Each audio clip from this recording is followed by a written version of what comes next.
नमस्कार दोस्तों। आज हम लोग मूल कर्तव्यों से संबंधित प्रश्नों के बारे में जानेंगे। एग्ज़ाम में ये बार बार पूछे जाते हैं, रिपीट होते रहते हैं। ये वेरी इम्पोर्टेंट क्वेश्चन है, भारतीय संविधान में मूल कर्तव्यों को शामिल करने का विचार किस देश के संविधान से लिया गया है?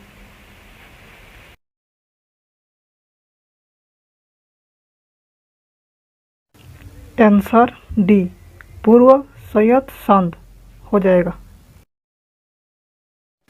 निम्नलिखित में से किस समिति ने मौलिक कर्तव्यों को शामिल करने की अनुशंसा की थी? 5 सेकंड दिया जाता है।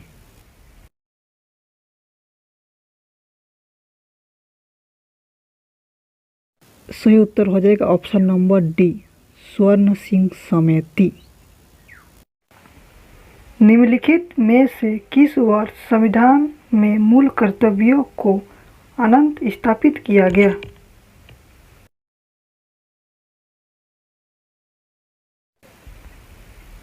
आंसर बी, 1946 ईस्वी में संविधान में मूल कर्तव्यों को स्थापित किया गया।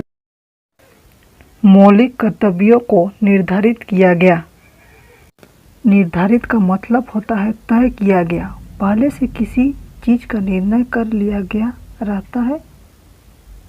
मतलब यह कार्य किस प्रकार से करना है या किसके द्वारा कार्य करना है, उसी को निर्धारित कहा जाता है।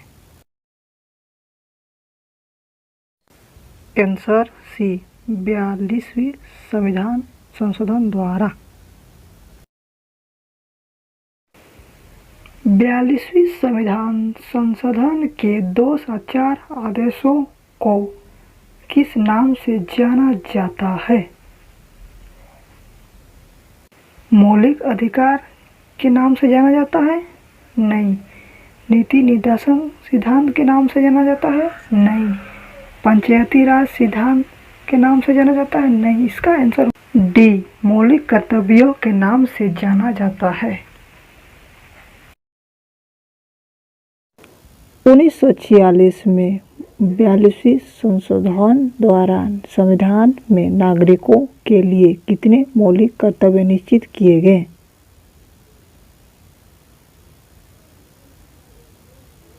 आंसर बी, 10 मौलिक कर्तव्य निश्चित किए गए। संविधान के किस भाग में मूल कर्तव्यों के अध्याय को जोड़ा गया?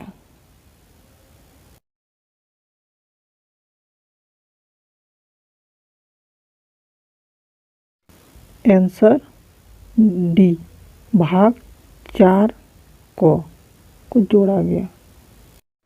भारतीय संविधान में मौलिक कर्तव्यों की सूची निम्नलिखित में से किस भाग के रूप में जोड़ी गई थी?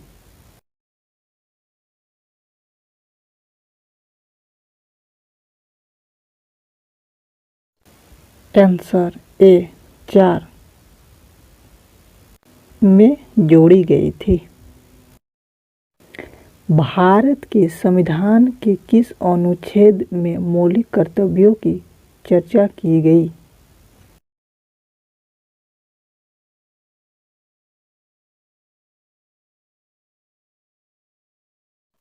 Answer A, Anu 51 A.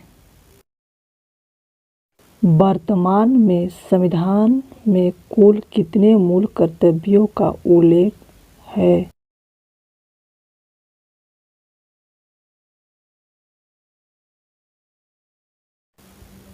Option number C, 11 मूल कर्तव्यों का उल्लेख किया गया है। किस संवैधानिक संशोधन अधिनियम द्वारा संविधान में मूल कर्तव्यों को सम्मिलित किया गया है?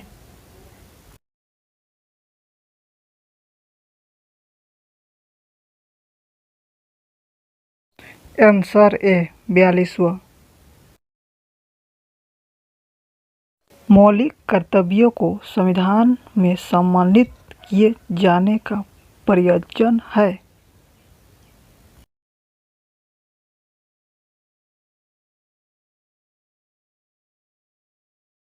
तो इसका सही जवाब हो जाएगा ऑप्शन नंबर सी, विनाशक एवं असंवैधानिक गतिविधियों को नियंत्रित। संविधान में उल्लिखित मौलिक कर्तव्य किसके लिए है?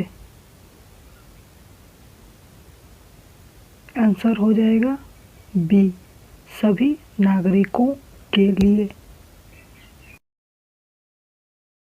मौलिक कर्तव्यों की अवहेलना करने वालों को दंड देने की व्यवस्था है, दंड देने की व्यवस्था नहीं है, कुछ विशेष मामलों में दंड देने की व्यवस्था है, अधिनियम बनकर दंड देने की व्यवस्था है।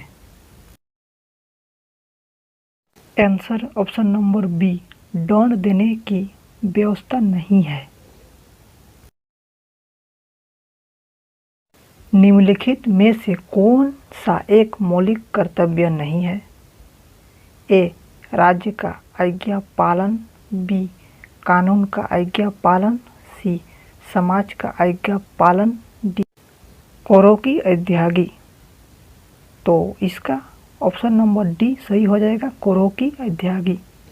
इसका जो ऑप्शन है करों की अदायगी, ये मौलिक कर्तव्य नहीं है। फिर से वही क्वेश्चन, निम्नलिखित में से कौन सा एक मौलिक कर्तव्य नहीं है? ए, संविधान का पालन करना, बी, देश की एकता और अखंडता की रक्षा करना, सी, धर्मनिरपेक्षता का पालन करना, सी, डी, सार्वजनिक संपत्ति को सुरक्षित रखना। ऑप्शन नंबर सी हो जाएगा आंसर, धर्मनिरपेक्षता का पालन करना।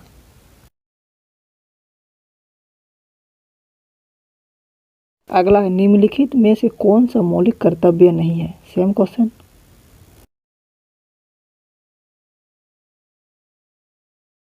ऑप्शन नंबर बी सही उत्तर हो जाएगा, राष्ट्रीय उद्यमों का संरक्षण करना। भारतीय संविधान में नागरिकों के मूल कर्तव्यों के अंतर्गत सम्मिलित नहीं है।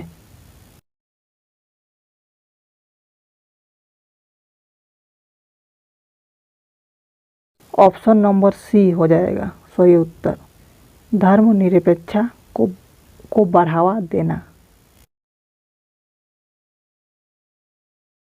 भारत के संविधान के अनुसार भारतीय नागरिकों के मूल कर्तव्य निम्नलिखित में से क्या है? ए, राष्ट्रीय गान, ध्वज आदि का सम्मान, बी, वैज्ञानिक प्रवृत्ति का विकास, सी, राष्ट्रीय एवं संस्कृति विरासत का संरक्षण एवं परीक्षण, डी, इनमें से सभी। तो इसका सही उत्तर हो जाएगा ऑप्शन नंबर डी, इनमें से सभी। भारत के संविधान में भारत के नागरिकों के मूल कर्तव्य के रूप में निम्नलिखित में से किसकी गणना नहीं की गई है?